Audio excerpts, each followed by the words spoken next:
Hello everyone, it's D-Man number 5, and today we're talking about Your Friendly Neighborhood Spider-Man. This is a very new show. It's just been released. The first 2 episodes are out right now, and it's supposed to be taking place in a universe that's a lot like the MCU, but a lot more comic book looking, and has a lot of the same events as the MCU, but with a twist. Instead of Iron Man coming to recruit Spider-Man, it's Norman Osborn. So there's your first hint. Spider-Man villains are in this universe along with the other Marvel characters, but it has a lot of ties to the MCU. So what have I thought about the first 2 episodes already? I think they're good. They're like, it's hard to compare like a show like this because like we all know like there's 2 good Spider-Man TV shows. There's Spectacular Spider-Man, and then there's the 90s one. And then Ultimate is kind of there, and then Spider-Man 2017, and then there's this new one. And when watching this, I felt like I felt so old. I was like, this doesn't feel like it's for me. Like it feels like it's for an actual little kid. This doesn't, like, I don't feel like I need to be watching this. But then once it started going deeper, it reveals some of the drama, and we learn more about other characters, which was really cool. Especially Lonnie Lincoln, who's one of Peter Parker's classmates, and I was really interested in his story. But the animation I like. I think it's really cool. I like the whole comic book aspect. It plays really well into certain scenes, and even some action scenes. But the voice actor for Spider-Man is not my favorite. He doesn't sound his age. He's so awkward playing him. Like when Peter tries to leave a room, it's so awkward, and it's like making you wonder, how are people not finding out that this guy is a superhero or something? And it's clearly being based off like Tom Holland's looks, but I don't know, it's just a little uncanny, and I wish the voice actor was a little bit different, because it sounds like he's doing impersonation of Tom and also a random Spider-Man, like his own version of Spider-Man, but it sounds a lot like Tom. But some good things about the show. Again, animation's great. The swinging is pretty cool. The fight scenes are really well done, and very creative too.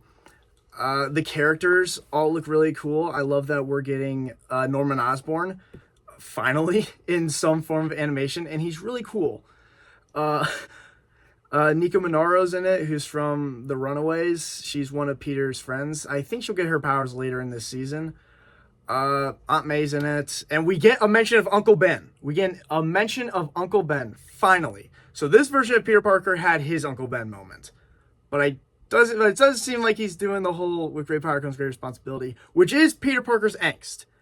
And I kind of don't know why this Spider-Man is doing what he's doing, because like they don't really go into why he became Spider-Man. They don't even do like him going to the wrestling event and doing any of that. They skip over his whole backstory. And Marvel, take notes from Spider-Verse. Do the quick, like, all right, let's do this one last time. Like, do that. Like, and you could do it in this animation. Like, you could do an actual comic book coming down. Like, just stop skipping over. Like, I know we can skip over a lot of characters' backstories, but Spider-Man's you really need to tell a lot, because we need to know his angst. We need to know why he's putting on the suit and why he's doing what he's doing. You can't miss a single part of it. But at least we got an Uncle Ben mention, which is pretty cool. Apparently, there's going to be more characters showing up throughout the season. Like Daredevil is going to be voiced by Matt. When you can't separate the actor from the character. He's going to be played by Charlie Cox.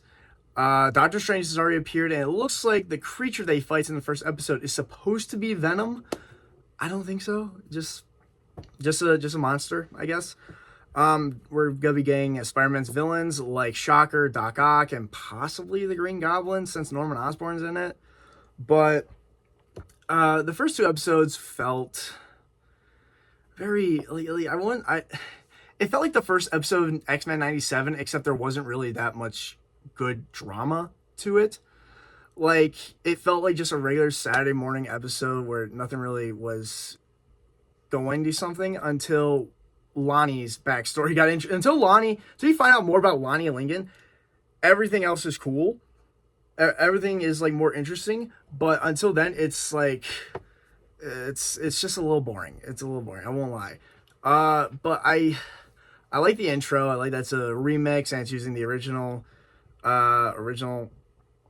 intro as well. But yeah, I think the show needs to like just get going. And well, apparently it's going to, because at the end of the second episode, Norman Osborn finds out that Peter Parker is Spider-Man. So we're gonna see how that plays into it. Maybe he'll be a mentor, maybe he'll be an enemy. We don't know, because we haven't really got a Green Goblin reference yet. So he's probably gonna be a mentor to him. But I'm giving the show a shot because we haven't really gotten a Spider-Man show in a while, especially one that'll probably be good. But Marvel, I just want to say this, I kind of wish you brought back the 90s show or Spectacular Spider-Man, please. Just something like that. I get what you're going with here. I like it. I can see the vision a little bit, but it's just not my thing, honestly. Like, I don't know what it is, but it's the writing that feels off. Like, a lot of the writing is just so cringy, and it just feels off. Like, yeah, that's all I can say about the writing. It feels really off. It doesn't even feel like MCU writing. It just feels like bad 90s writing. That's all I can say about it. But other than that, I don't want to say I have high hopes for the show, but I want it to do well. I want it to do at least well, so we can see this alternate story of Peter Parker and see like where these characters go. They should really focus in on like his core cast of friends, which is something that they did in Spectacular, and it looks like that's what they're doing. That's another thing I noticed about the show. It's a mix of a bunch of different Spider-Man shows. The 90s show, for a few examples, and also Spectacular, where it's mixing in like his friends and everything, but it's not as good as Spectacular though. I don't think I've ever seen another show expand on Peter's core friend group than Spectacular. Well, that did as well as Spectacular. But yeah, that's all I gotta say about the show. I think it's all right for right now. I really need it to start picking up or like start to do something really, really interesting instead of Norman Osborn knows Peter Parker is Spider-Man. I've seen that way too many times. We need something new. We need something exciting in this show for sure.